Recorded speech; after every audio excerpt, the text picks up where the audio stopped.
Waalaikumsalam wabarakatuh. Ya, selamat malam teman-teman. Semoga semuanya sehat ya. Karena saat ini banyak orang yang sakit gitu ya, banyak yang sakit. Jadi yang radang tenggorokan, yang tipes, yang demam berdarah gitu ya. Jadi saya minta teman-teman untuk selalu menjaga protokol kesehatan ya, selalu menjaga protokol kesehatan dan menjaga daya tahan tubuh gitu ya, supaya bisa tetap bekerja dengan lancar dan juga kuliah dengan lancar. Yang belum presensi, silakan presensi dulu Mbak Desita, belum presensi nih. Presensi di SIMA, ya. Oke. Yang minggu yang lalu itu Mbak Desita udah presentasi belum? Tulisannya saya tulis presentasi kok nggak ada anunya apa? Belum ya Mbak Desita ya? Sudah, Bu. Sudah ya? Kemarin itu yang saya ingat Mbak Nurjana, Mbak Ika, Mas Joko. Positif, teori perubahan positif. Oh ya, perubahan. Oke. Jadi kemarin itu ada 2 tugas ya.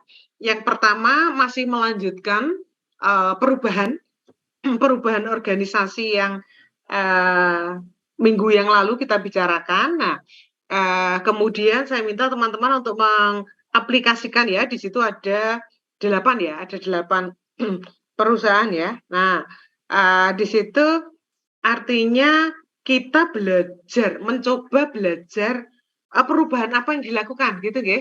Perubahan apa yang kalau bahasanya sekarang itu perubahan organisasi itu transformasi bisnis gitu ya. Transformasi bisnis apa saja yang dilakukan, aspek-aspeknya itu kalau kita bicara transformasi bisnis itu cara bagaimana organisasi atau perusahaan atau usaha itu tetap eksis gitu ya. Jadi nanti ada 2 coba ya, nanti 2 yang mempresentasikan untuk tugasnya ini ya. Jadi supaya kita tahu masing-masing perusahaan itu punya masalah yang berbeda, begitu ya, punya masalah yang berbeda seperti yang akan kita pelajari nanti setelah kita teman-teman mempresentasikan tugasnya tentang transformasi bisnis.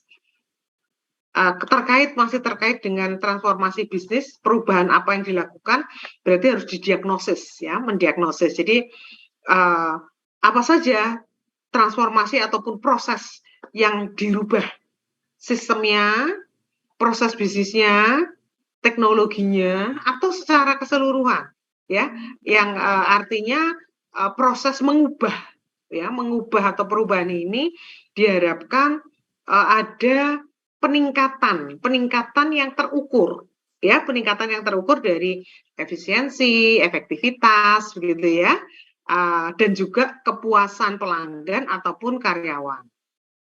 Nah, seperti itu ya. Jadi coba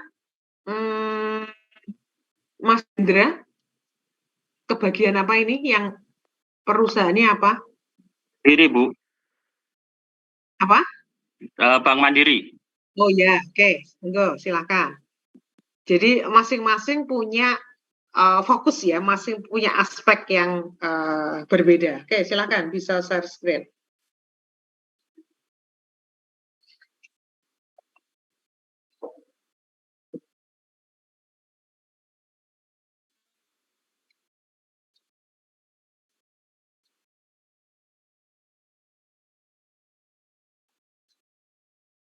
Baik, izin share, Bu. Oke, silakan. Terima kasih Bu Adiati dan teman-teman. Pada kesempatan kali ini saya akan coba mempresentasikan mengenai transformasi bisnis pada Bank Mandiri.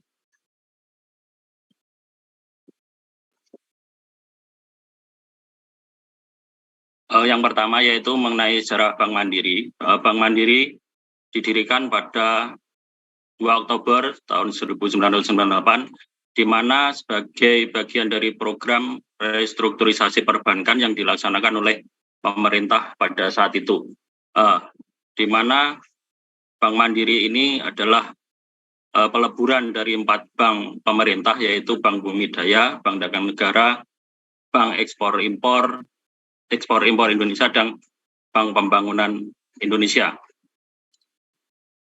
Sampai dengan hari ini, Bank Mandiri masih tetap meneruskan tradisi yang sudah lama, yaitu memberikan kontribusi dalam dunia perbankan dan perekonomian Indonesia.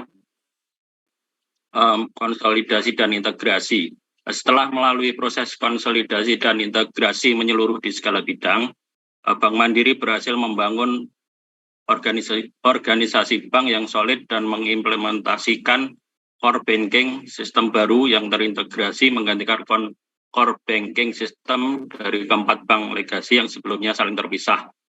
Sejak didirikan, kinerja Bank Mandiri pada saat itu di tahun 2003 telah melakukan penawaran saham sebanyak 4 miliar lembar saham. Berikutnya proses transformasi Bank Mandiri.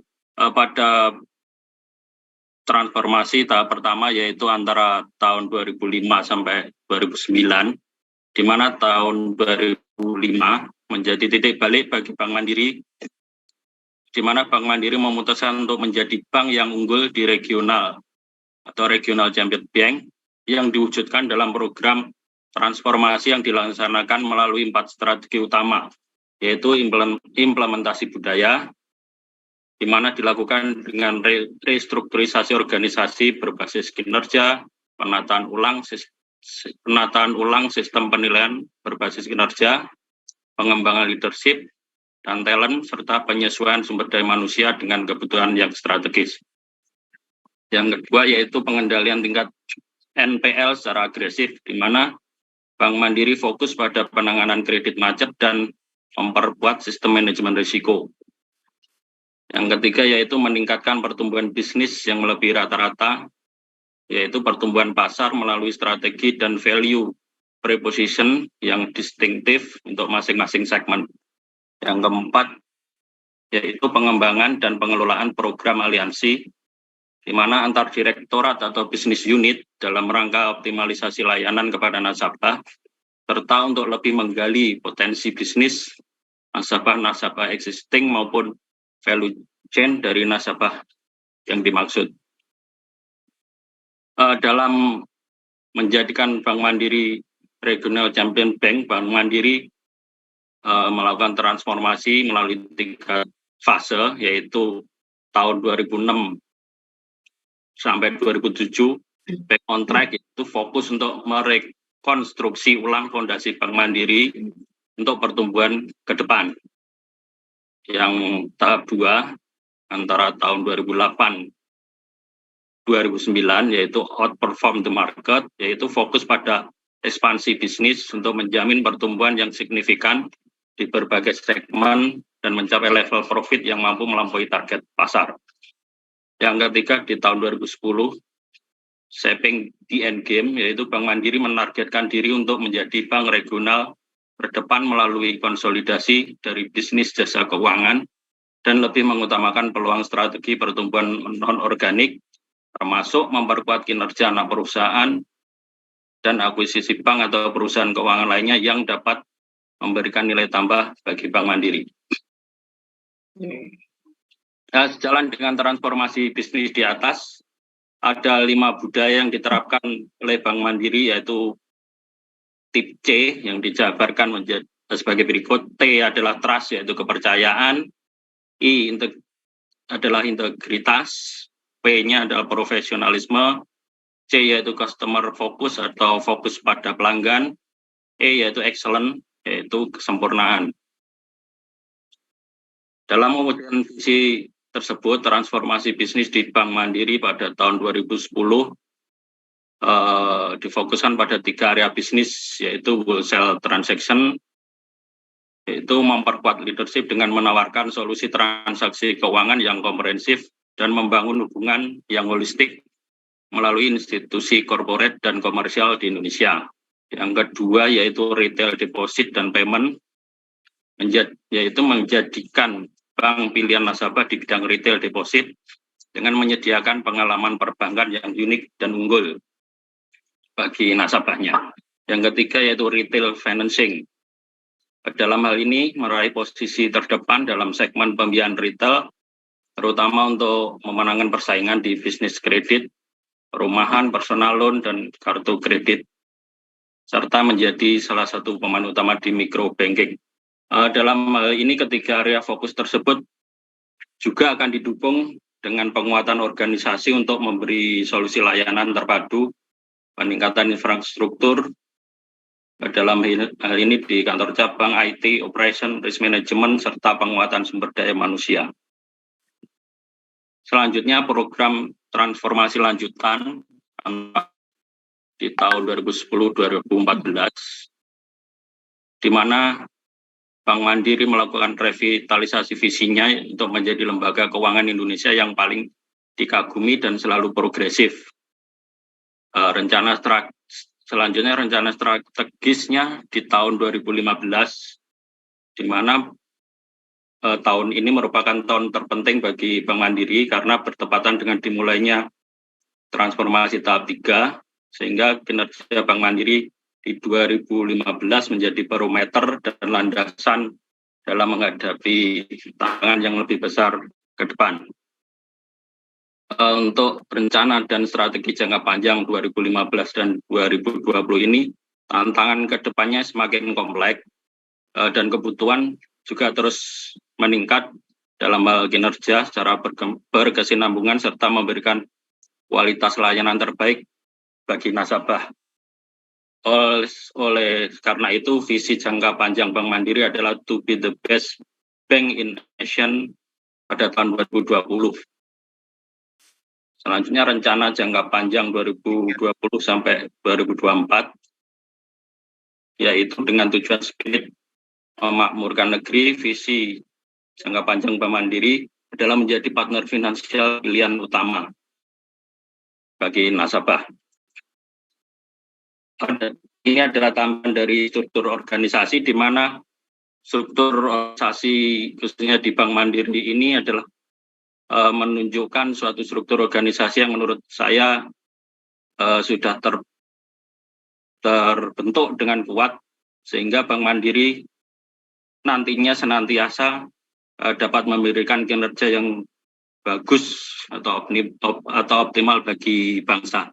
Pak dilihat di sini struktur organisasi Bank Mandiri.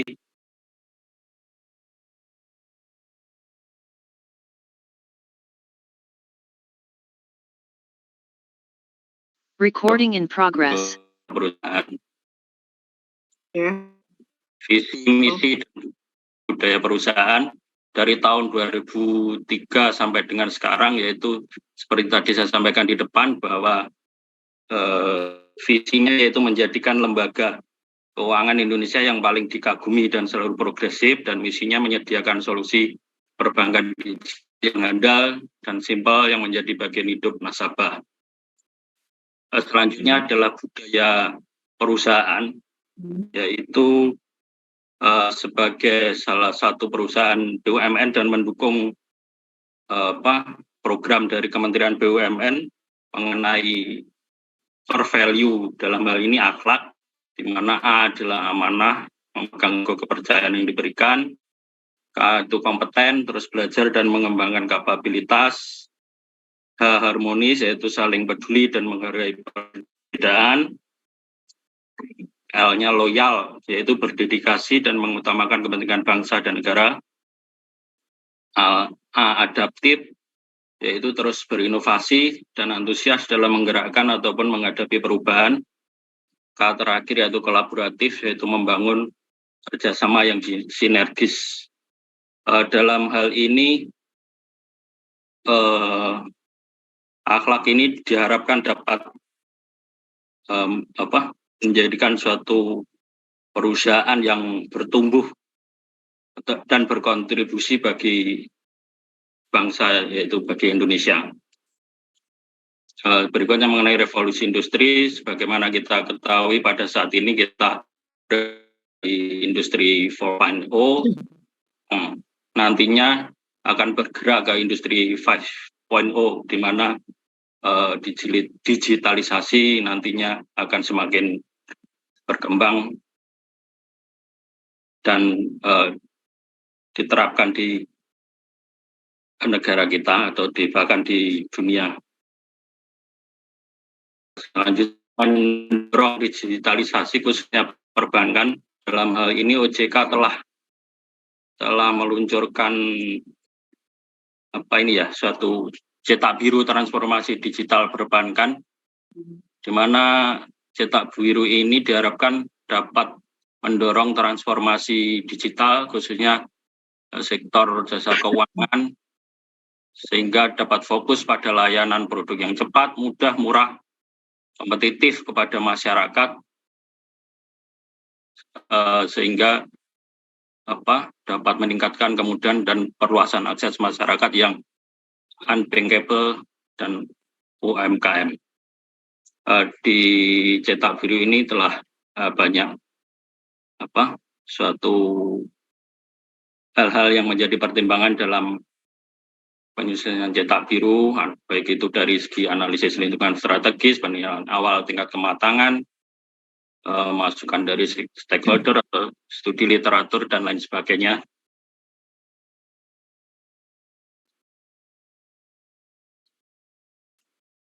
Selanjutnya, penempatan strategi digital dalam perbankan menurut lembaga riset PwC dalam surveinya yang bertajuk Digital Banking di Indonesia tahun 2018 telah dilakukan survei pada 43 institusi perbankan di Indonesia yang melibatkan 52 CEO, bahwasanya di perbankan Indonesia kebanyakan dari responden 60% menjawab bahwa strategi digital ditempatkan ke dalam bagian strategi korporasi. Respon tersebut dinilai menunjukkan arah baik, yakni penerimaan strategi digital sebagai strategi bisnis, bukan semata-mata inisiatif teknologi informasi. Melanjutkan transformasi digital dan inovasi perbankan. Transformasi digital pada Bank Mandiri pasca pandemi.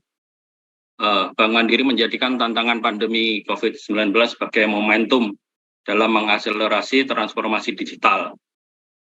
Pergeseran perilaku masyarakat yang semakin digital minded menuntut layanan keuangan yang serba cepat, efisien, aman, dan mudah diakses. Oleh karena itu, Bank Mandiri berkomitmen penuh melakukan transformasi digital dan berinovasi untuk mampu bersaing serta dapat menjawab kebutuhan nasabah. Hal ini tercermin dari penggunaan produk dan layanan keuangan digital seperti internet dan mobile banking yang meningkat signifikan. Transformasi digital Bank Mandiri dari tahun ke tahun, di mana di 2016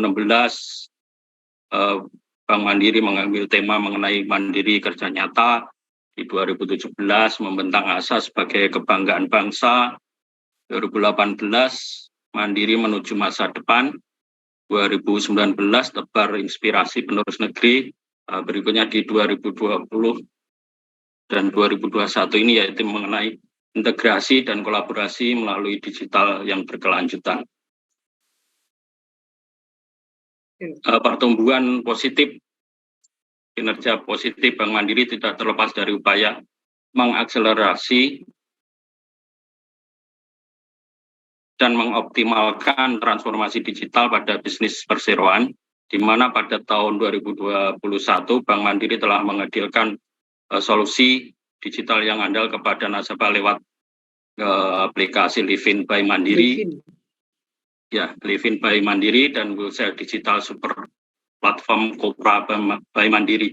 Livin by Mandiri ini sudah tidak asing bagi kita, di mana kita sehari-hari mestinya sudah memakai Livin by Mandiri ini dalam hal bertransaksi. Di mana fitur Livin by Mandiri ini ada banyak fitur yang bisa kita pergunakan, baik itu transfer atau pembukaan rekening atau mengajukan kartu kredit dan lain sebagainya. Livin Bank Mandiri ini diharapkan dapat mempermudah akses bagi nasabah dalam melakukan aktivitas perbankan. Selain Livin Bank Mandiri, Bank Mandiri juga menghasilkan suatu aplikasi wholesale digital super platform, yaitu Kopra, di mana Kopra ini memberikan layanan digital single akses kepada nasabah wholesale, di mana akselerasi kedua layanan digital Bank Mandiri telah mencetak sejumlah pencapaian positif pada saat ini. Di Kopra ini ada banyak fitur, ada 6. Yang pertama yaitu Mandiri Cash Management, di mana Mandiri Cash Management ini adalah aplikasi elektronik yang berbasis internet bagi perusahaan untuk segmen wholesale untuk melakukan aktivitas keuangan, mulai dari pemantauan rekening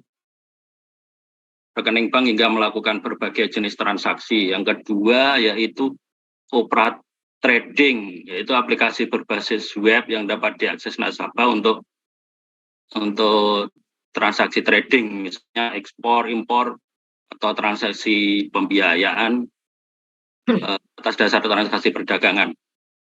Yang ketiga, Mandiri Smart Account.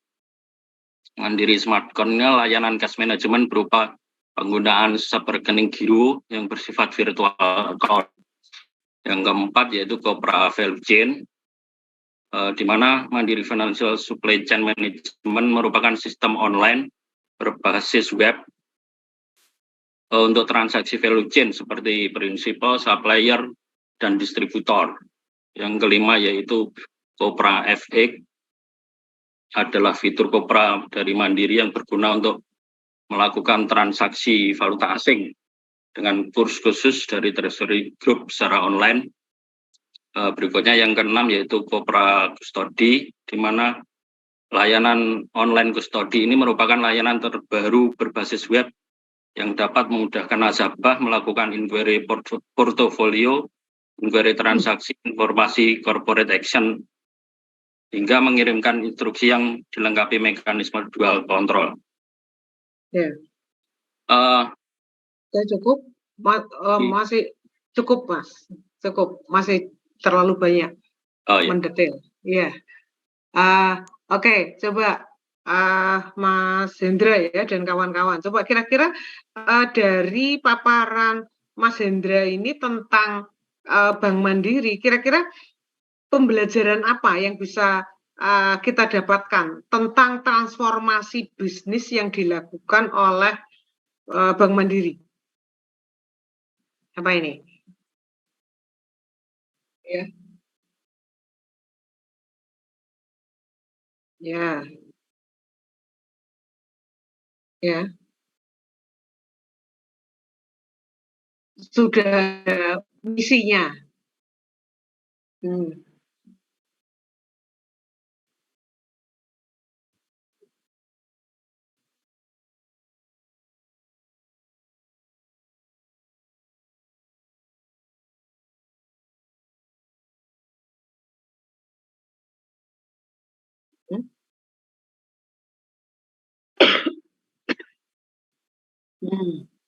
Ya.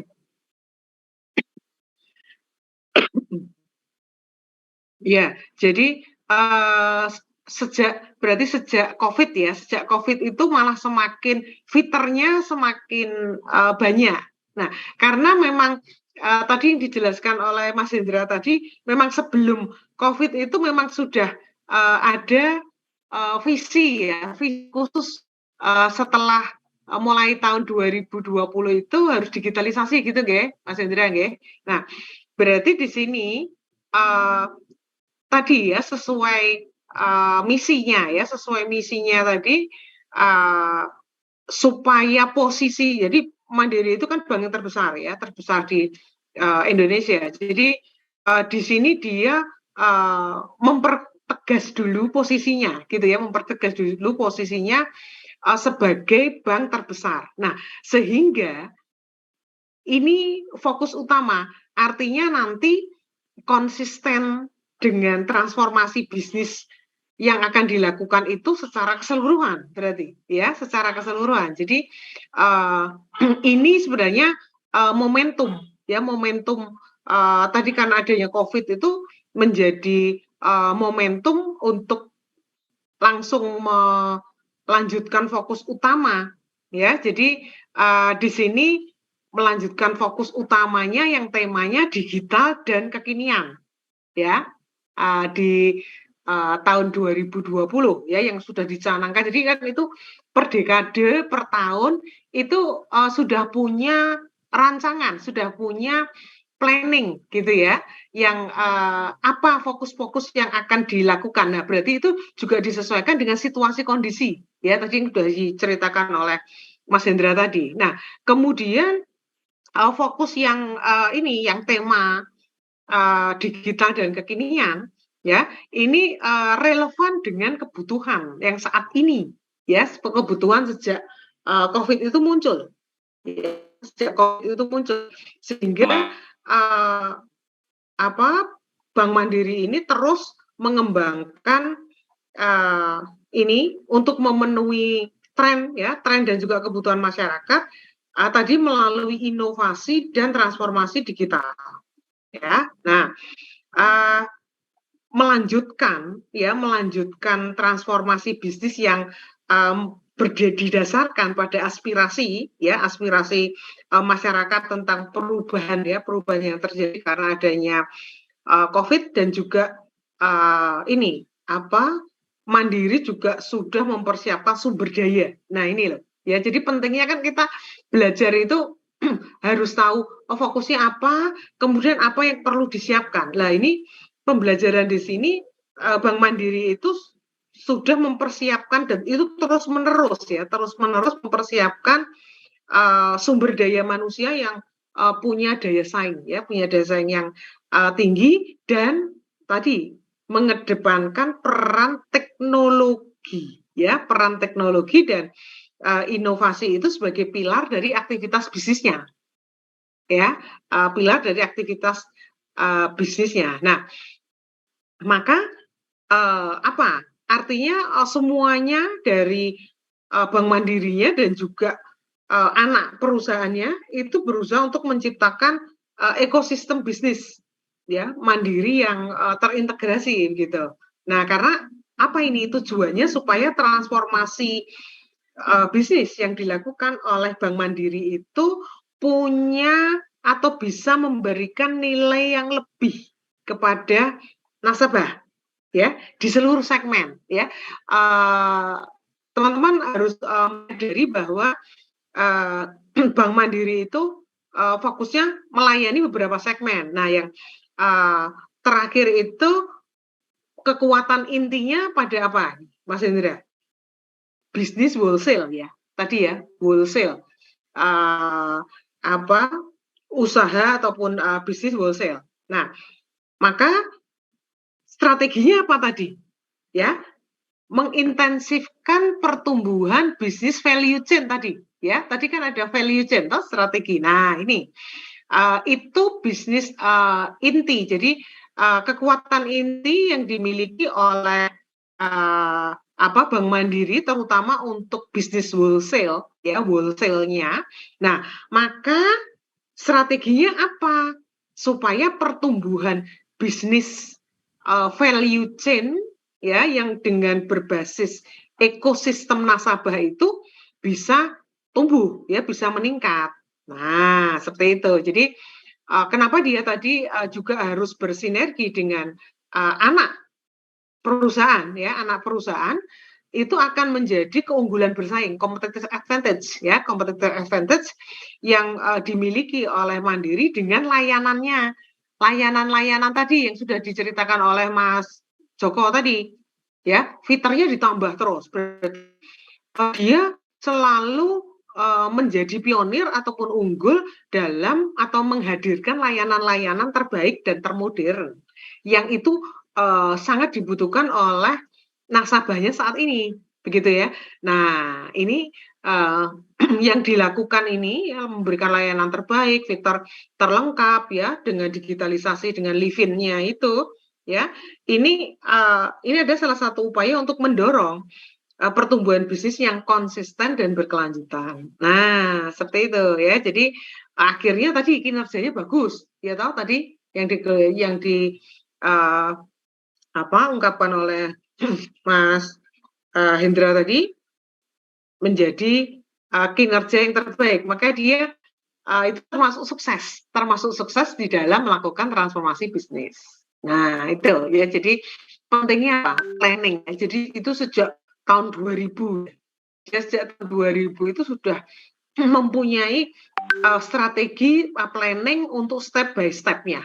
Dari tahun ke tahun disesuaikan dengan kondisi. Nah, itu pembelajaran yang kita pelajari itu perusahaan itu mencari sebenarnya aspek apa, dimensi apa, bagian mana yang harus dirubah, diperbaiki, yang sesuai dengan kebutuhan pasar saat itu ya. Jadi dari tahun 2000 sampai tadi berapa 2004 sampai 2006 ya. Nah, itu kebutuhannya berbeda-beda. Nah, ini contoh. Makanya di komentar tentang transformasi bisnis itu Mandiri termasuk kelas yang terbaik ya, terbaik untuk perubahan-perubahan yang dilakukan. Nah, maka tadi fiturnya ditambah lagi ya, LinkedIn. Jadi nggak perlu ke bank begitu ya.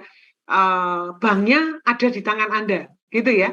Tinggal main chat gitu ya. Nanti langsung ada teller, kemudian ada customer service gitu kan. Nah, seperti itu.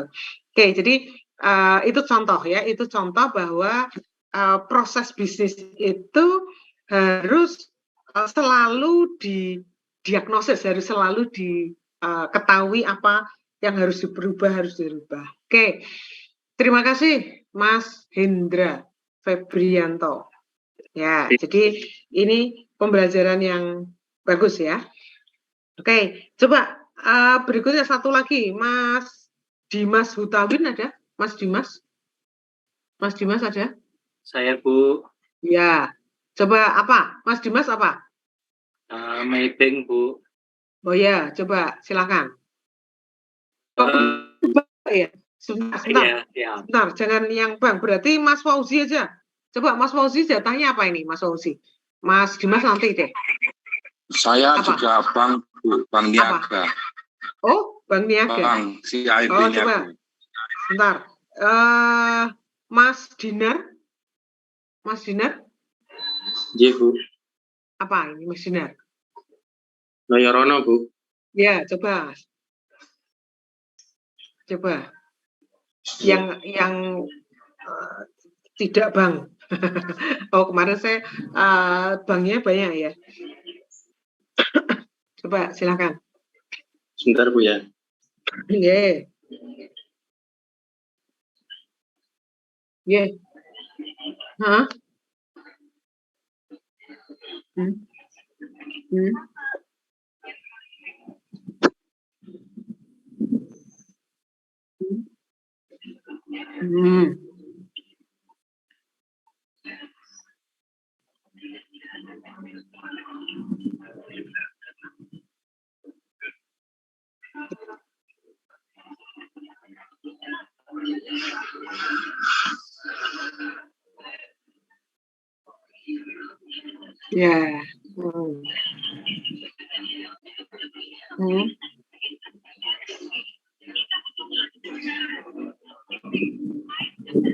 Ya, betul. Iya. Iya, iya. Jadi memang ini persaingan ya. Ini persaingan di dunia keuangan gitu ya. Jadi lama-kelamaan kalau kita melihat nanti orang senang transaksi di Shopee begitu ya. Nah, seperti itu. Jadi maka tadi transformasi bisnis ya, contoh tadi Bank Mandiri. Jadi artinya fiturnya dia ditambah terus, kemudian jadi seperti e-commerce gitu ya, seperti Shopee dan GoPay dan lain-lain. Nah ini tadi kebutuhan ya, kebutuhan masyarakat itu berkembang seiring perubahan zaman. Nah karena ini kan perubahan toh, jadi orang dulu kan nggak pernah bayar pakai dana, gitu kan, Shopee gitu kan nggak pernah. Tapi sekarang, wah, ternyata ya, gitu kan? Ya, lah ya, makanya itu. Kayak GoPay itu kan sebenarnya itu kayak bank loh, GoPay itu.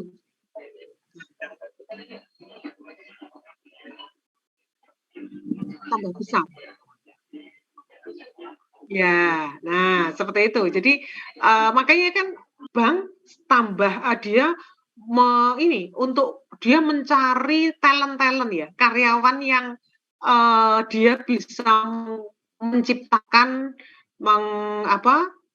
lebih kreatif, lebih ekonomis, lebih efektif tentang platform. Nah, itu untuk itu tadi memang. Nah, seperti itu. Makanya kan semuanya itu arahnya nanti karyawan yang dicari itu karyawan yang talent-talent digital gitu kan. Nah, seperti itu karena persaingannya ya itu tadi sudah tidak lagi persaingan bank yang seperti konvensional itu tapi kecanggihan atau kecepatan, kemudahan. Nah, makanya kan saya bilang tadi upaya perubahan itu untuk apa sih?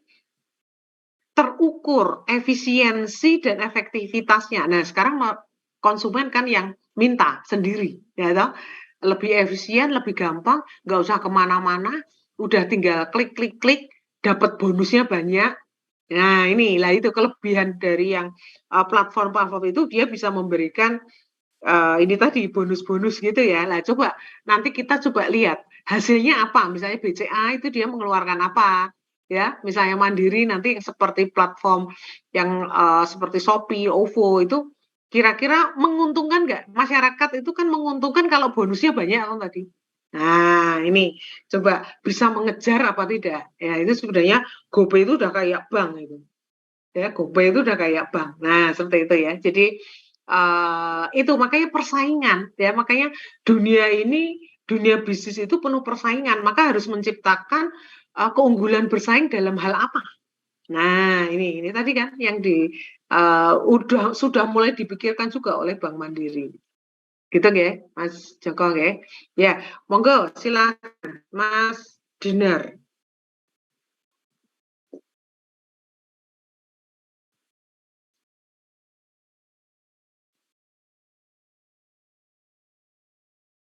Coba ini kalau pabrik rokok itu kayak apa coba? Monggo Mas. Ya, saya ingin menyampaikan mengenai Noyorono Bu, yang kemarin dapat jatah Noyorono, kemudian PT Noyorono ini sebetulnya dikenal sebagai PT Noyorono Tobacco Internasional, di mana ini perusahaan pelopor kretek di Indonesia yang berpusat di Kudus, Jawa Tengah, yang didirikan pada tahun 1932. Perusahaan ini sebetulnya diinisiasi oleh Choa Kang Hei dan kedua menantunya Ko Ji Siong dan Tan Jing Hai. Di PT NTI ini memiliki merek dagang yang cukup terkenal ya, yaitu Minak Jinggo, rokok kretek Minak Jinggo. PT Noyorono ini merupakan produsen rokok dengan merek dan juga ada merek dagang kelas mild yang banyak kita kenal di pasarannya, rokok putih. Terus kemudian PT Noyorono ini banyak dipandang sebagai dulu awalnya sebagai perusahaan yang mengambil langkah perubahan dengan setengah hati.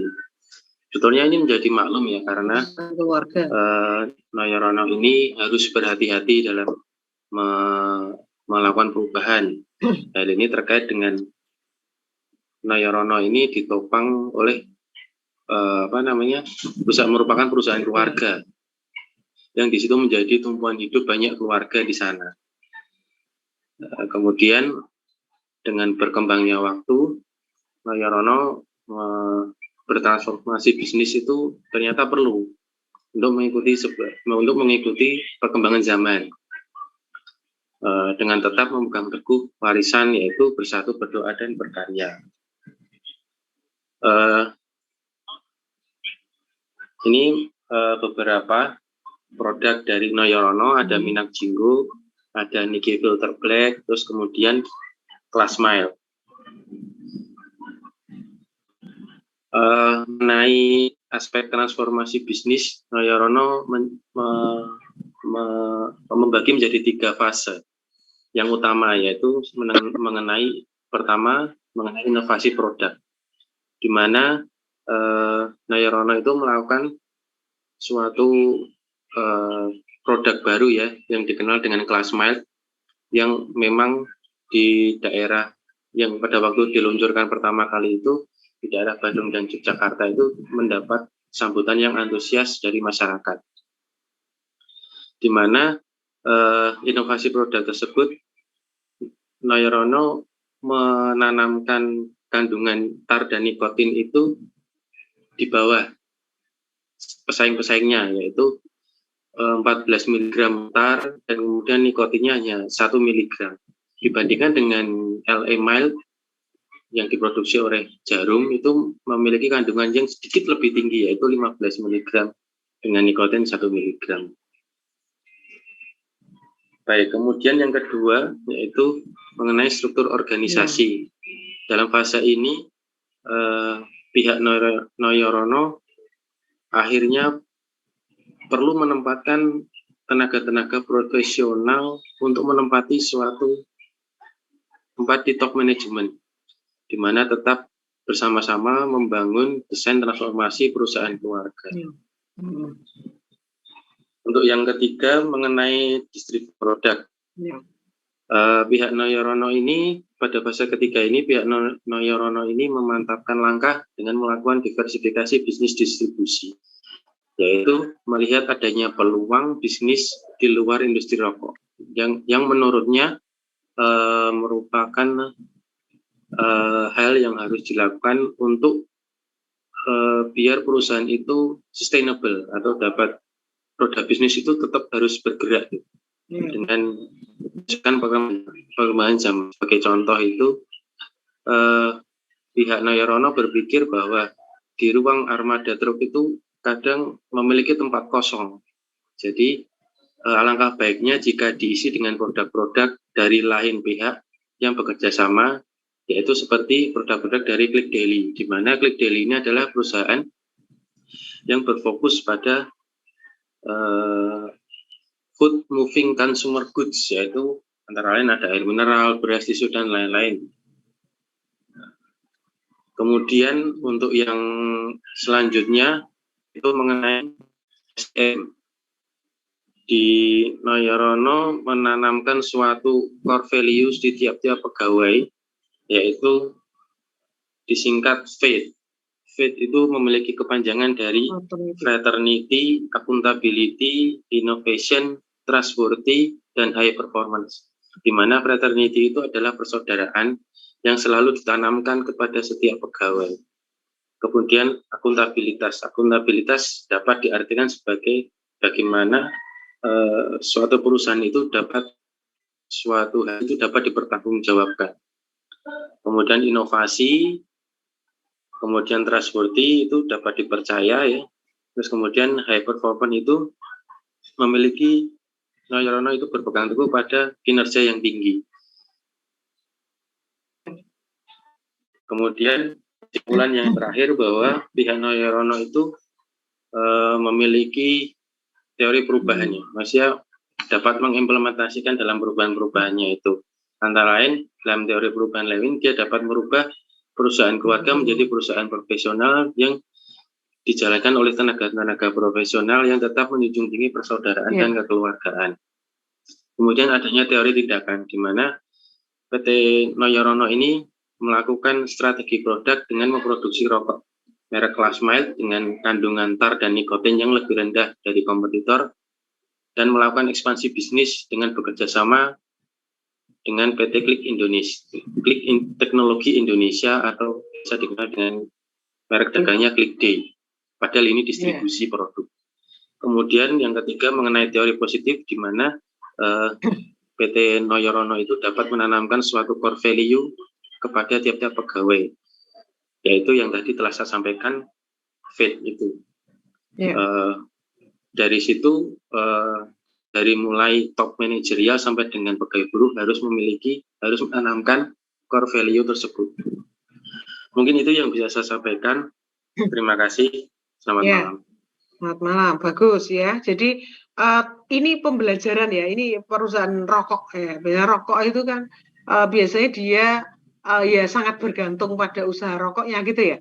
Tapi dia punya pemikiran yang berbeda ya. Jadi tadi kita bisa melihat ya, menggarisbawahi tadi yang dipaparkan oleh Mas Dinar tadi, ternyata ada 3 tahap gitu ya, 3 fase gitu ya untuk transformasi bisnis dari PT Noyorono ya, Tobacco International ya. Jadi transformasinya ya, jadi transformasinya itu melalui 3 fase gitu ya. Yang pertama pada kualitas produknya gitu ya. Yang pertama pada kualitas produknya. Harapannya apa?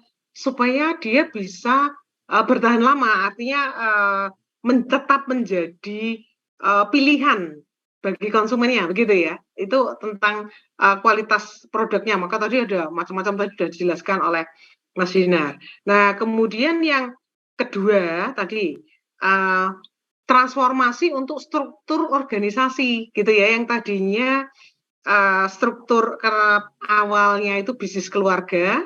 Biasanya kalau bisnis keluarga kan ya saudaranya, anaknya gitu ya yang dimasukkan, keluarga dimasukkan. Nah, tapi membenahi struktur organisasi dengan apa tadi? Struktur masuknya tenaga profesional gitu ya. Jadi harapannya ini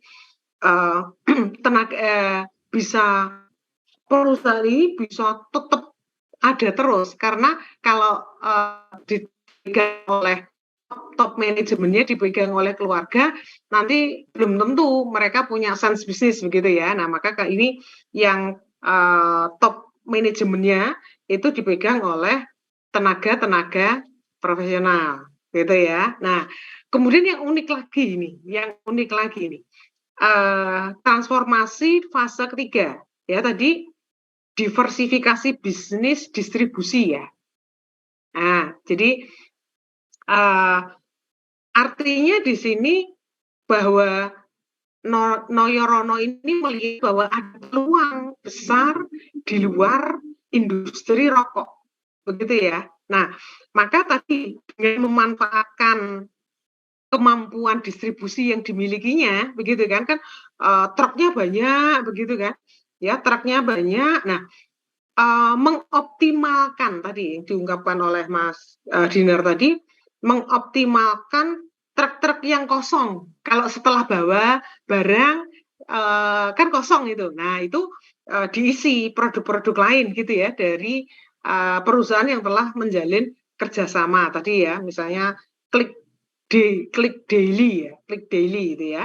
Jadi itu perusahaan yang berbasis teknologi ya, yang beroperasi di Bali ya. Nah, itu mengirimkan barang melalui truk kosongnya Noyorono tadi ya. Nah, seperti itu. Jadi artinya apa?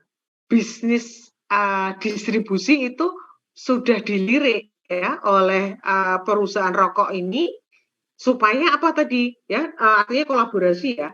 Dan itu kan distribusinya luas. Lah itu kan besar sekali kapasitasnya dan juga sumber daya yang dimiliki oleh pabrik rokok itu dengan truknya ya di seluruh Indonesia dengan kolaborasi. Nah, sehingga nanti bisa diversifikasi bisnis ya. Tahap ketiga tadi diversifikasi bisnis.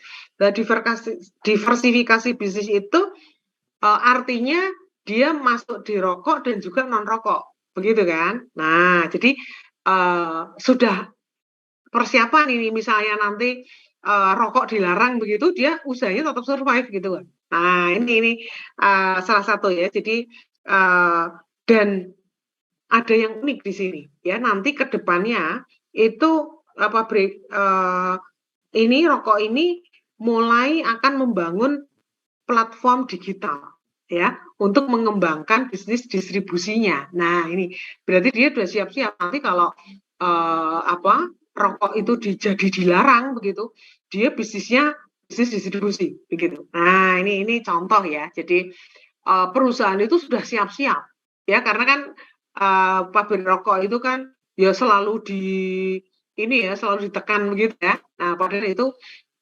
menguntungkan juga bagi negara, tapi kan ya mengganggu kesehatan dan lain-lain. Nah, maka ada ide yang bagus ini ya. Jadi fokusnya jadi ya seimbang lah antara industri rokok dan non rokok. Tapi nanti ke depannya dia akan fokus pada platform digital ya untuk mengembangkan bisnis distribusinya. Lah ini ya contoh ya, ini contoh bagus ya. Jadi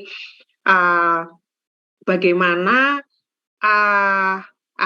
Noyorono ini memikirkan perubahan-perubahan yang terjadi ke depannya begitu ya. Terutama tadi juga menyiapkan SDM-nya gitu ya, dengan core value-nya tadi ya. FAIT tadi ya, fraternity, accountability, innovation, trustworthy, dan high performance. Nah, jadi artinya sumber daya manusianya ini punya karakter gitu ya, punya karakter yang sesuai dengan nilai, karakter sesuai dengan nilai transformasi nilai ini tadi ya, dan transformasi nilai itu bisa menjadi perilaku begitu. Nah, ini artinya dia juga memikirkan bagaimana tenaga kerja. Kalau pabrik rokok itu kan yang kerja banyak sekali ya, bahkan puluhan ribu begitu ya. Nah, ini yang akan nanti transformasi, sebenarnya itu budaya ya, membentuk budaya yang itu nanti menjadi dasar dari transformasi bisnis. Nah, seperti itu ya, ini contoh bagus ya. Terima kasih Mas Dinar, bagus sekali ya. Jadi ini pembelajaran ya, kita makanya melihat dari perusahaan-perusahaan yang berbeda ya. Kelihatannya kan orang mungkin tidak, masa sih pabrik rokok, mana perusahaannya itu milik keluarga, apakah mereka itu bisa bertransformasi, bisa berubah gitu. Oh, ternyata lah ini ya. Jadi ini memang harus ada pencetusnya dulu ya. Ada keluarga yang memang dia bisa mencetuskan ide untuk berubah, dan itu dinilai sangat baik juga oleh ahli-ahli ya. Sehingga perusahaan-perusahaan yang saya buat tugas itu sebenarnya itu yang terbaik untuk transformasi bisnisnya ya. Terima kasih Mas Dinar.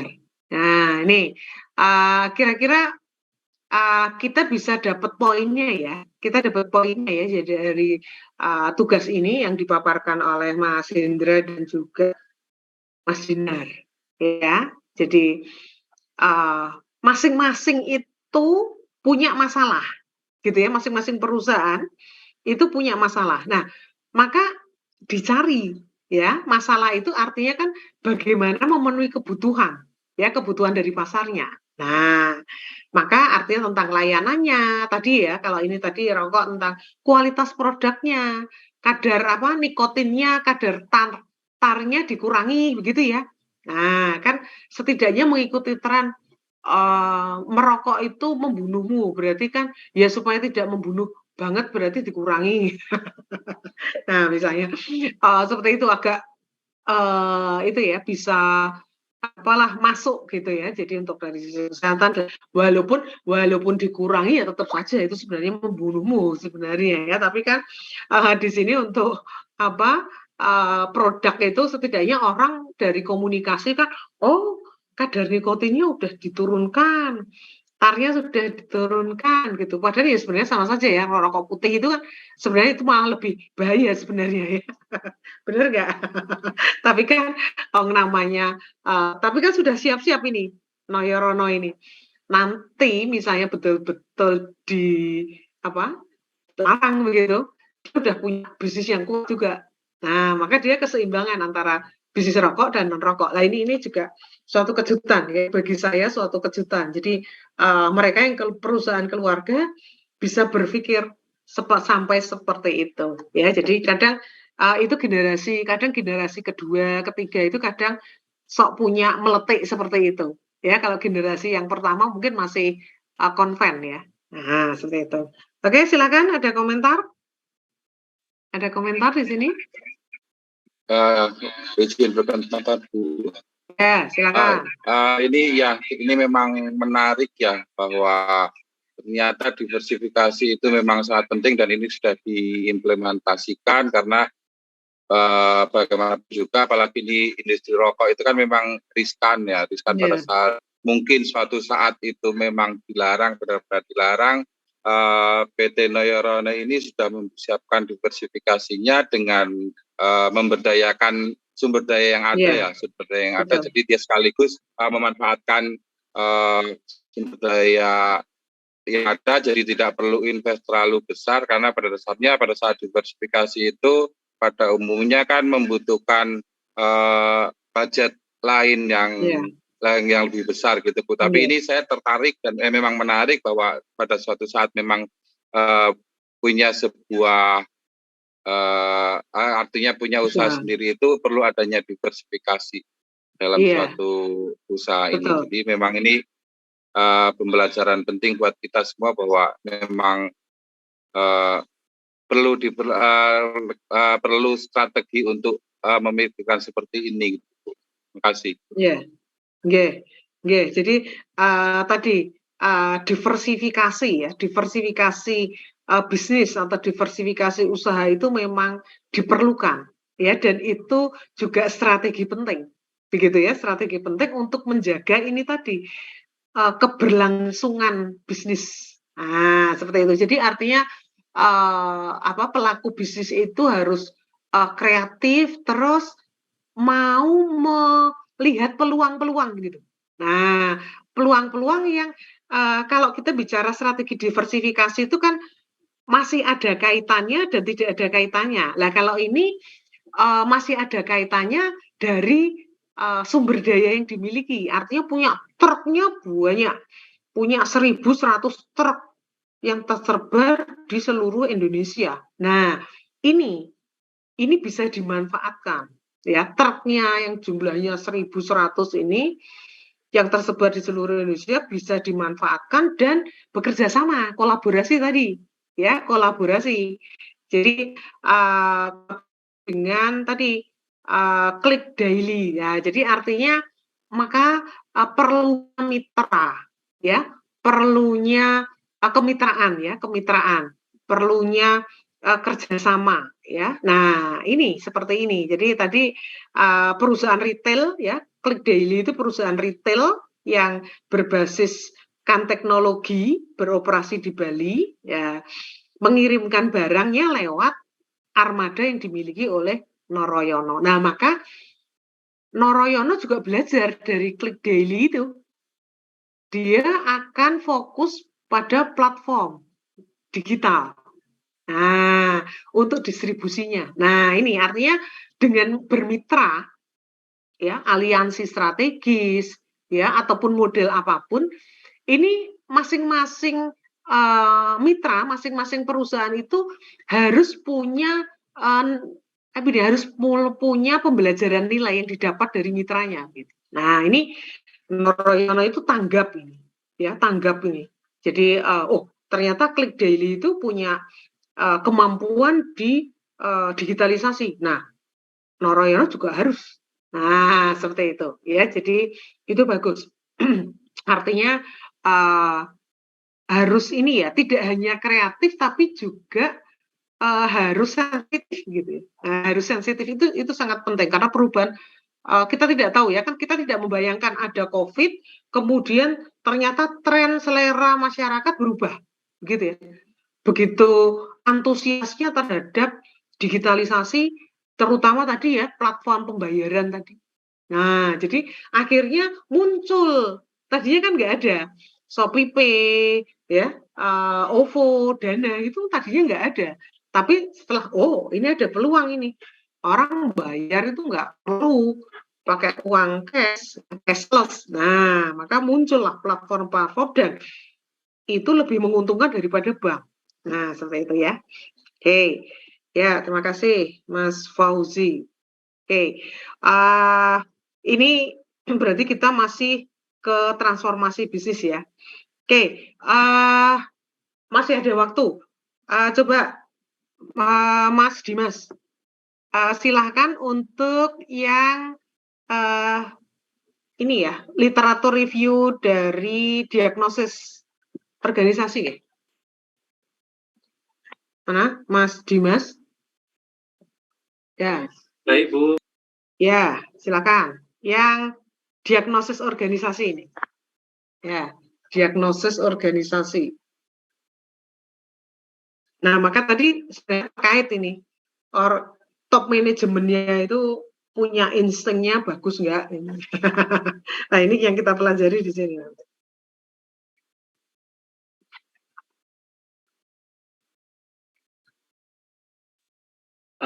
Tadi saya akan menyampaikan tentang review jurnal ya. Jadi jurnal yang kita review adalah jurnal mengenai literatur atau jurnal yang mengulas beberapa jurnal sebelumnya. Nah, pada jurnal kali ini adalah dia menyoroti tentang bagaimana mendiagnosa sebuah perusahaan itu apakah menggunakan tool atau variabel apa saja. Nah, kalau menurut Levitt model ini ada 4 variabel. Yang pertama adalah struktur, teknologi, orang dan tugas, dan yang keempat adalah tugas begitu.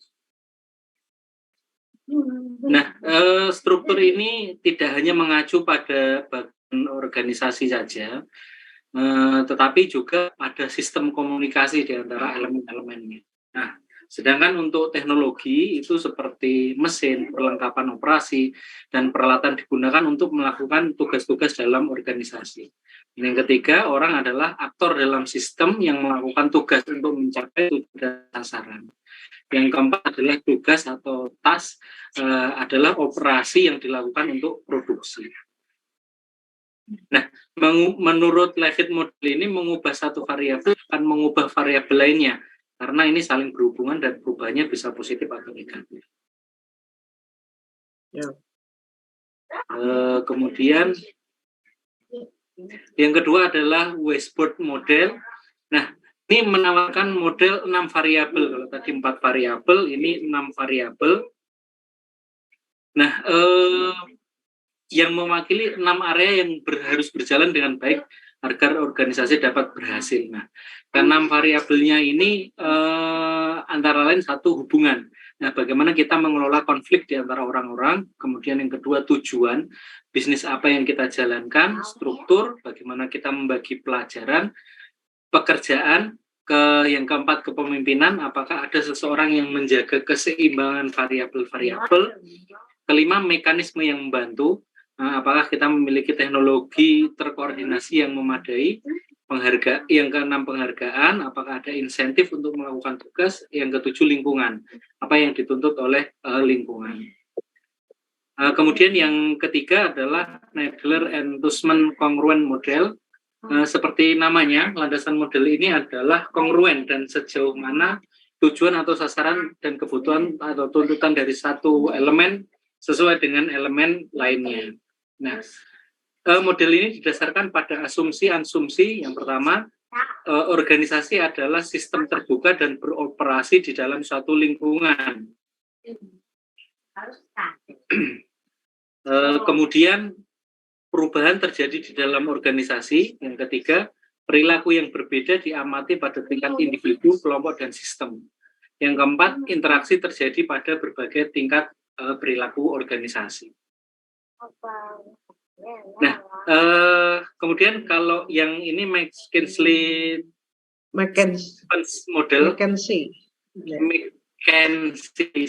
model. Nah, ini juga sesuai dengan namanya, ini memiliki 7 variabel. Yang pertama adalah strategi, 2 struktur, sistem, 4 gaya, 5 SDM, 6 keterampilan, dan 7 nilai-nilai bersama. Nah, kemudian kalau untuk Burke-Litwin model, berpendapat bahwa model untuk manajemen perubahan tidak boleh bersifat preskriptif.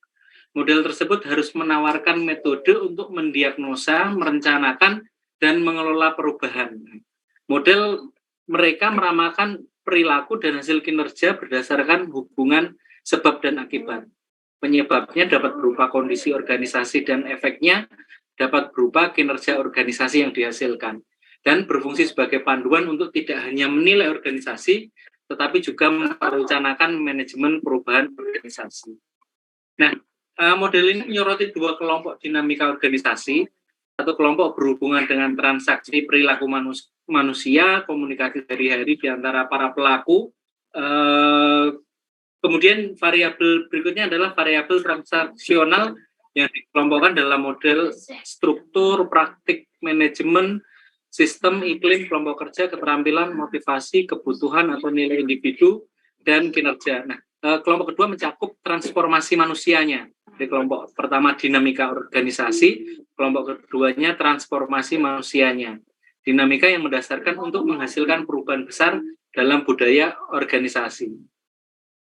Nah, secara perbandingan maka ini variabel-variabelnya, kalau Levitt tadi 4 variabel, tetapi memiliki keterbatasan pada 2 hal, yaitu pada lingkungan, input dan output itu tidak diperhatikan. Kemudian kalau Westbrook model ini ada Tujuan, ada 7 variabel begitu. Ya secara ininya yang paling banyak adalah di Burke and Litwin. Nah, kemudian dari 5 perbandingan model-model ini, penulis dalam hal ini, siapa namanya ya tadi lupa. Nah, penulis ini mengusulkan 4 variabel. Nah, 4 variabel ini dari 1 kepemimpinan, kedua strategi, kemudian struktur, dan yang keempat sistem. Nah, model diagnosanya ini pengukurannya ini ada variabel-variabelnya, dan leadership itu variabelnya ini, jadi kelihatannya hanya 4 tapi ternyata mencakup banyak hal. Mungkin itu yang bisa saya sampaikan. Ya, oke, terima kasih Mas Dimas.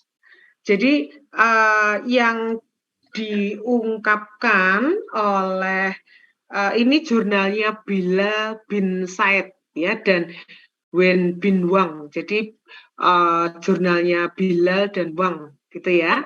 Ini tentang diagnosis organisasi. Ya, nah kenapa jurnal ini saya sampaikan karena ini adalah jurnal meta-analisis, ya. Jenis seperti ini namanya meta-analisis. Artinya jurnal ini meneliti literatur, ya, hasil jurnal-jurnal yang lalu, begitu ya. Dan dengan didasarkan pada penelitian yang lalu, Bilal dan Wang ini menampilkan proposisi model diagnosis yang baru gitu ya. Nah, keuntungan membaca jurnal yang seperti ini kan Anda membaca 1 jurnal, tapi seperti membaca 10 jurnal. Nah ini loh, ini makanya saya minta nanti teman-teman cari jurnal seperti ini. Jadi agak menghemat gitu, menghemat teorinya, menghemat modelnya begitu ya. Nah. Coba kita pahami dulu, ya.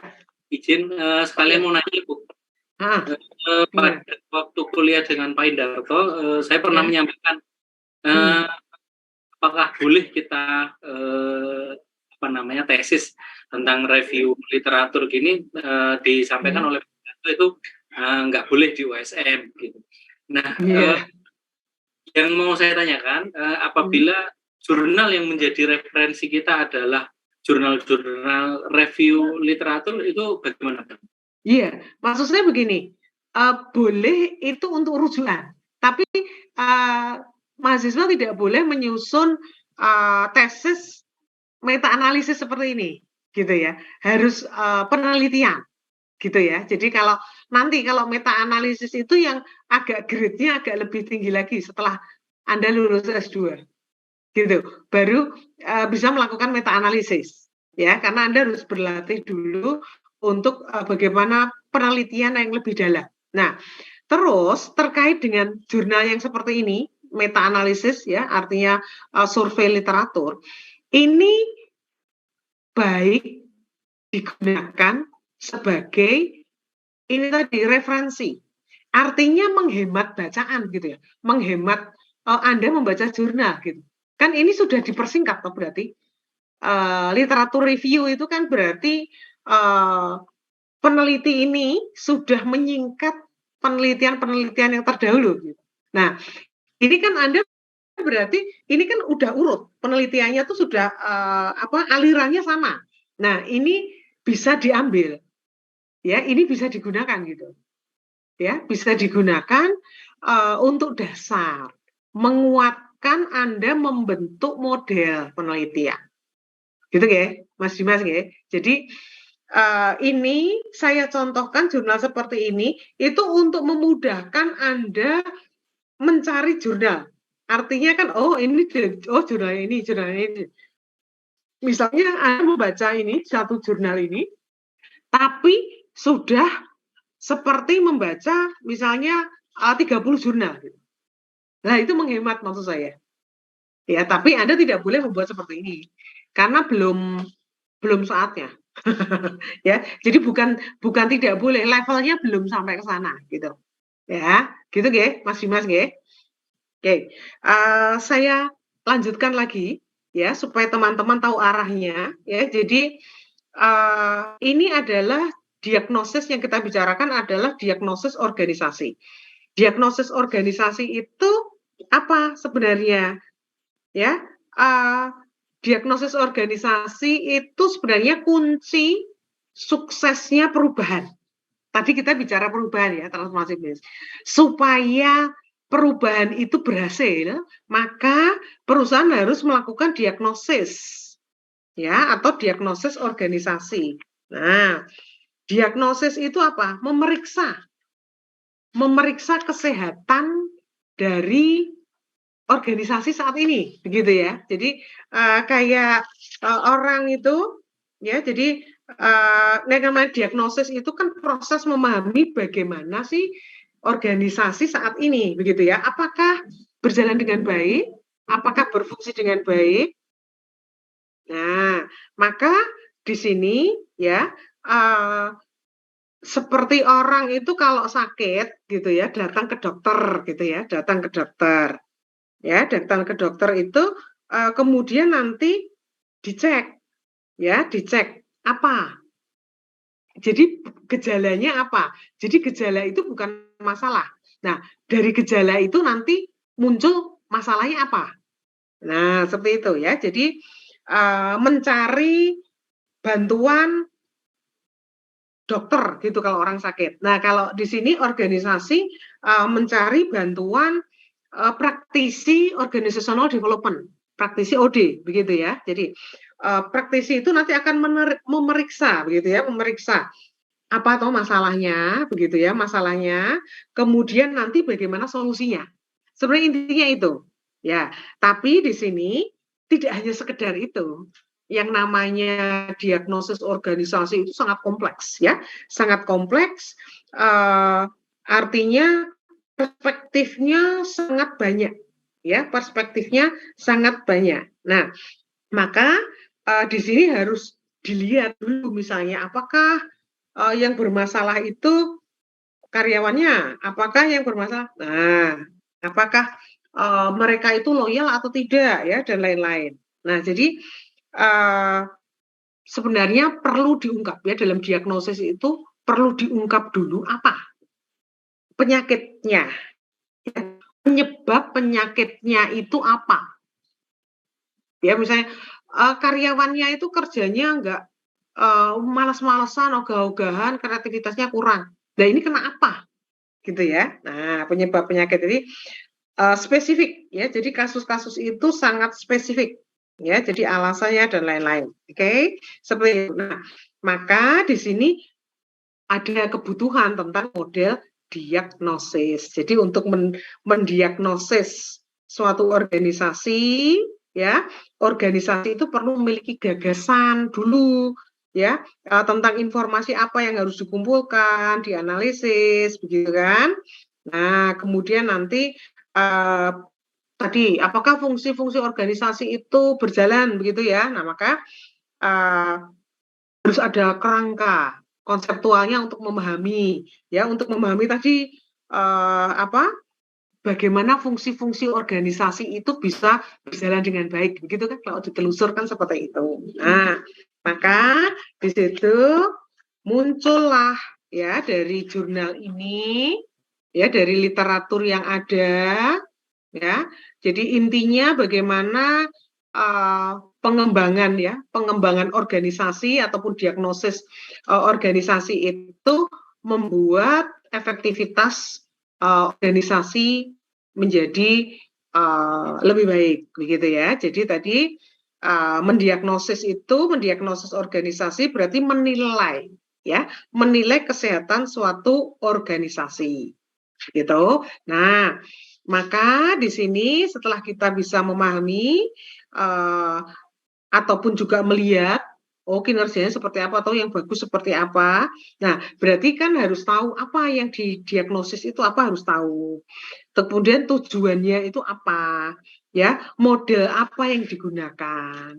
Nah, seperti itu karena dengan dasar dari Lowman, ya, seperti yang disarankan oleh Lowman 2005, ya, jadi kalau ingin menilai keseluruhan kinerja, ya, dari organisasi, maka dilihat kinerja saat ini bagaimana. Nah, penilaian ini bisa dilakukan dengan model diagnostik. Nah, makanya kita belajar ini model dalam diagnostik organisasi, ya, menilai kesehatan organisasi. Nah, maka tadi menurut Lowman tadi diagnosis kesehatan organisasi itu dari 3 pertanyaan, apa yang sedang didiagnosis itu apa tujuannya, dan model apa yang digunakan. Nah, maka terus kita belajar model-model diagnosis. Maka tadi ada model Lewitt, ya, yang seperti dijelaskan oleh Mas Dimas. Arahnya seperti itu, ya. Nah, maka tadi sudah ada perbedaannya, masing-masing ada kelebihannya, ada kekurangannya. Ini dari model-model ini kan kita bisa ketahuan ya, apa yang belum ada di model Lewitt tadi, apa Mas Dimas? Lingkungan ya, lingkungan, terus ada lagi ya. Apalagi aspek apalagi? Input. Ya, output input. Nah, maka kemudian dilengkapi berikutnya lagi. Jadi yang itu kan yang paling tua. Jadi dimulai model itu mesti dimulai yang paling tua. Lewitt dan March, ya, itu 1962. Kemudian diperbaiki lagi oleh modelnya Weisberg, ya, lebih muda. Tahun 1976. Nah, ini artinya tadi hanya 4 variabel ya Mas Dimas ya, yang Lewitt ya, hanya 4 variabel, kemudian sekarang jadi 6 variabel yang model Weisberg. Nah, dia lebih muda lagi ya, tahun 1976 tadi, ya. 6 apa 7? 6 ya. Oke, 6. Terus kemudian diperbaiki lagi oleh model, diperbarui lagi oleh model kongruensi Nadler dan Tussman. Nah, ya, tentu ini fokusnya berbeda-beda ya. Jadi masing-masing model itu punya asumsi. Jadi sebenarnya dia melengkapi, memperdalam gitu ya. Nah, untuk yang model Weisberg dan juga modelnya Nadler dan Tussman ini sudah memasukkan lingkungan ya. Sudah memasukkan lingkungan yang tadi belum ada di Lewitt. Nah, jadi artinya model ataupun teori itu menambahkan, melengkapi. Nah, seperti itu ya. Sudah berarti di Nadler dan Tusman ini tadi sudah menambahkan lingkungan, sumber daya, begitu ya, sejarah, strategi, gitu ya. Nah, kemudian dilengkapi lagi, diperbarui lagi oleh model McKinsey, ya, 7. Nah, ini lebih lengkap lagi, ya, 7 variabel, ya, untuk mendorong perubahan organisasi yang direncanakan, ya, yang kita pelajari kemarin, ya. Nah, maka di sini tadi ada 7, ya, 7 variabel. Nah, artinya apa? Sebenarnya kalau seperti ini kan memudahkan nanti teman-teman kalau pengen cari variabel itu sudah gampang, di sini ada dasarnya. Ya, misalnya Mas Dimas mau mengambil variabel gaya kepemimpinan misalnya. Gaya kepemimpinan dan kompetensi misalnya. Oh, ini karena dari model McKinsey mengungkapkan bahwa bla bla bla bla. Jadi dasar yang tertinggi itu teori utama, kemudian dasar yang kedua setelah teori itu model. Nah, maka misalnya menggunakan dasar model McKinsey. Nah, seperti itu ya. Kemudian dilengkapi lagi oleh modelnya Burke and Levin. Ya, ini lebih baru lagi, tahun 1992.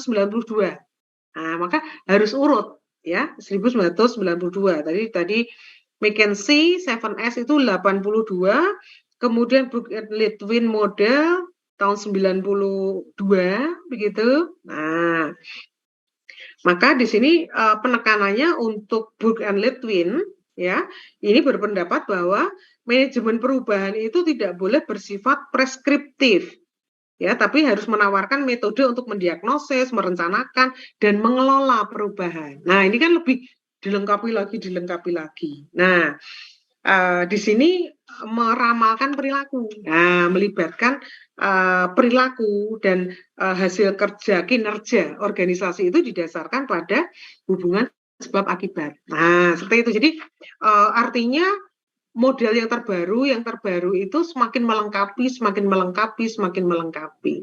Nah, seperti itu. Maka jadi ini pada jurnal ini bagus. Artinya membuat kita, setelah ada model 1, 2, 3, 4 misalnya, maka si peneliti ini, Bilal dan Wang, bisa mengambil sintesis ya dari model-model yang lalu, penelitian yang lalu. Nah, maka muncul model diagnosis organisasi ya yang dimunculkan oleh Wang ini ya, tadi yang sudah diungkapkan oleh Mas Dimas tadi. Nah, seperti itu. Jadi ini sebenarnya saya minta untuk membaca jurnal ini, harapan saya nanti Anda bisa menyusun model tesis.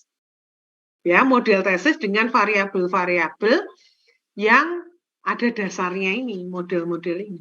Nah, ya, jadi Bu, saya mau variabelnya motivasi.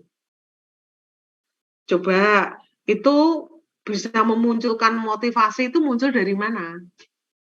Nah, teorinya siapa atau modelnya siapa yang mengungkapkan misalnya? Bisa mengkaitkan antara misalnya motivasi dengan kinerja organisasi. Ini kan strategik ya. Nah, seperti itu. Ya. Oke, bisa diterima arahnya dari ini jurnal ini. Ya kan tadi bisa muncul strategi kepemimpinan, sistem dan struktur. Nah, ternyata muncul model diagnostik organisasi dasar ya yang dimunculkan oleh Bilal dan Wang ya dengan dasar model-model penelitian terdahulu begitu ya, akhirnya dia bisa menyusun tadi ya modelnya ya dari strategi, sistem, kepemimpinan dan struktur. Nah, Maka di sini kita bisa melihat bahwa diagnosis organisasi ya itu dilakukan secara holistik. Holistik itu berarti semuanya, semua unsur masuk begitu. Ya, terhadap lingkungan dan juga organisasi, begitu kan? Maka ternyata lingkungan itu memainkan peranan penting di dalam menyusun struktur organisasi tadi ya, yang Noyorono tadi, itu kan berarti struktur organisasinya kan transformasi kan. Nah, transformasi untuk fase yang ke berapa tadi Mas? Kedua ya. Transform struktur. Nah, di sini juga diungkapkan bahwa lingkungan ya, jadi kan tadi pemeriksaan holistik terhadap secara keseluruhan ya, terhadap lingkungan dan organisasi. Nah, ternyata lingkungan itu memerankan penting untuk membentuk struktur organisasi karena lingkungannya sudah berubah. Sekarang kalau tadi hanya dipimpin oleh anak, cucu, saudara, Pak D, Bude, ya, ini nanti apakah dia bisa memahami perubahan yang dramatis secepat ini? Nah, maka diperlukan top profesional, top manajemennya itu profesional ya yang berpengalaman di bidangnya. Nah, maka tadi yang dimaksud memahami lingkungan itu artinya nanti perubahan-perubahan itu kita bisa mendasarkan pada permintaan pelanggannya. Ya, permintaan pelanggannya. Ya, kemudian tadi perubahan struktural organisasi ya yang serius. Ya, nanti perlu sumber daya tambahan, misalnya modalnya perlu ditambah enggak?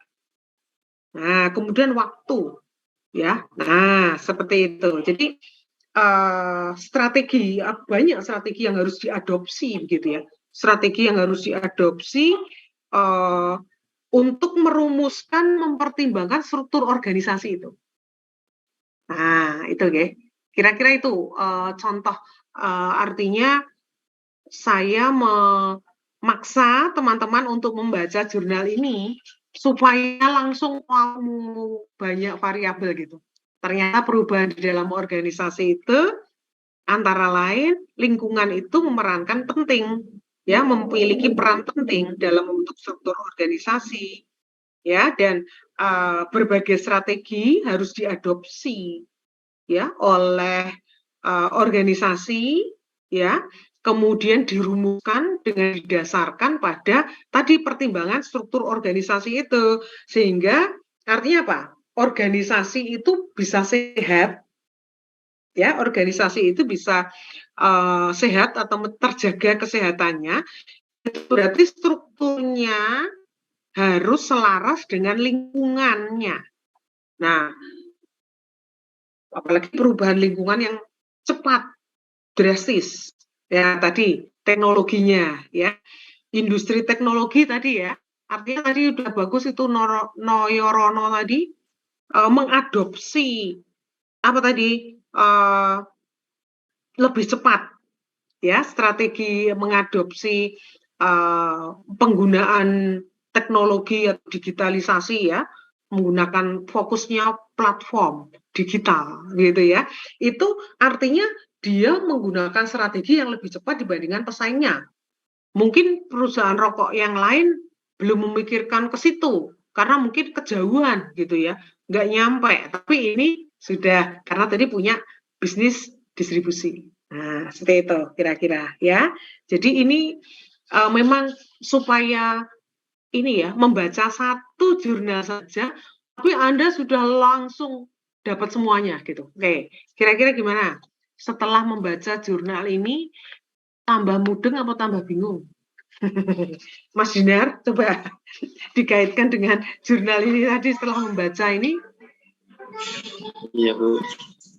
Ya, intinya terkait dengan transformasi bisnis maupun organisasi itu pasti ada keterkaitannya. Yang pasti memang kalau dari segi jurnal Bilal dan Wengbin itu memang mereka mengaitkan dari beberapa model-model sebelumnya.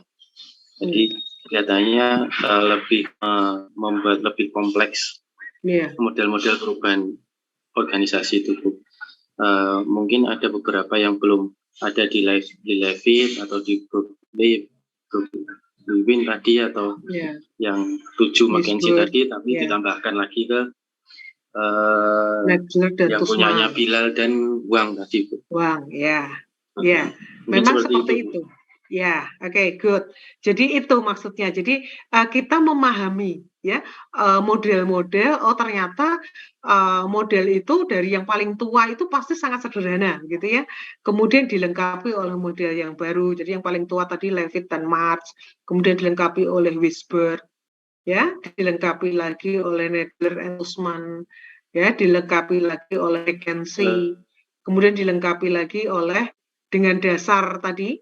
Levit, March, Wisberg, kemudian Nedler and Usman dan McKinsey, maka modelnya Wang dan Bilal itu muncul, gitu ya, yang lebih terbaru. Nah, dengan dasar itu. Nah, seperti itu ya. Jadi itulah namanya tadi ya, Mas Dimas tadi ya. Jadi memang USM itu sain ya. OSM itu agak kesain gitu ya. Jadi artinya Anda belajar ya, itu harus tahu dasar teorinya, modelnya apa yang menjadi dasar, kemudian Anda menyusun model penelitian yang harus ada inovasinya. Ingat ya, S2 harus ada inovasinya. Oke? Nah, berarti tadi menambahkan, dilengkapi lagi, belum ada Levin dan March tadi belum ada faktor lingkungan, maka model-model berikutnya memasukkan unsur lingkungan. Nah, kemudian berikutnya lagi memasukkan unsur struktur, memasukkan unsur sistem. Nah, seperti itu ya. Jadi ada kebaruan, ada inovasi baru gitu ya. Nah, seperti itu, menambahkan. Jadi ingat ya teman-teman ya, jadi nanti di dalam menyusun model